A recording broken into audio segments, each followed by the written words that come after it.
Hürmetli Mükiye Ahmet'in kızı, İhlas Gümül'den 90 yaş dolu gününüz bilen kutluybuz.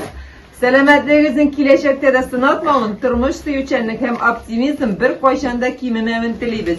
Yakınlarınız üzerinin koygurtuşanlığı iktibarları bilen her vakit suyundirip dursunlar. Her yana gün şatlık hem umay geçirişler getirip dursun. Üzerinizge hem yakınlarınızga koylayminligi beketli uzun gömür diliybiz. Ulu hürmet bilen rayon başlığı Ramil Tergatulu Aybatov. Mine. Ana Allah'ına buldu bu. Bu yurtның nuru var. Ne deseniz, mine sizin barınızın da sağınıp koydur. Eniyiz bunda var, eniyiz yaşay. Bu bitinde şatlığın bulsa da, eniye birinci şatlığını bildiresi kile. Mümkün oğuldu keseleyin birinci eniyine silisi kile. Şuna göre mine çeşlerimizde dışken bulsa da, siz ele ne ki yapamam olam.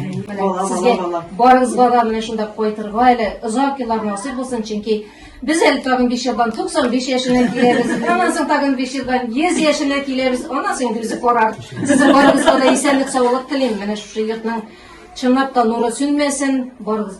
Barınızda mı da jıyılırga nasip olsun. Bizim yeniyimiz Başkırtlardan Kuraydılarının resim alındı. Bu simiyada bir güne kız bulup, 4. bala bulup, anı kolanlar, abiler, ünlüleri, bu birden bir kız bulup tuğan. Bizim yeni turuna ne seytirge bular? Bizim eni gibi dünyada umman, is gitmeli sabır kişi bir koyada yok. Onun sabırlığı is gitkiş. Bu bir kaçanda uram kaçığı vermedi. Ne Ruşaniye siz yaşakta bizim enini elip turgengiz de bulmandı.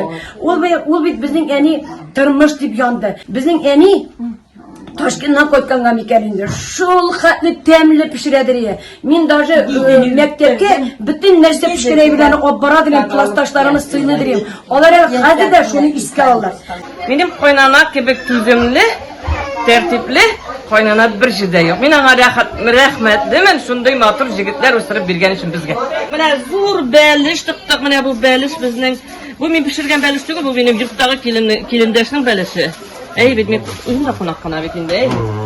Bütün nesneler, ben burada kulaklara kattılar, bağırsaklar eviye. Yani bilen tatlı yaşadık, ırışmadık, gitmedik. Bütün nesene ezer buldu, bağlap pataydı, neden mektepten yanım tanış buldu. İşte çekip giteydi, bütün nesene ezeriydi. Yani bütünü, bana itibarım türlü sultaki kıymak türlü masuk. Bana mektepte gitkende, bana sular tegen iyiydi istekti. İtibarım gül taban yaşıydı. Bizim gül yüktük, tabaşıydı. Anda ceyme, anda itibarım kıymak, anda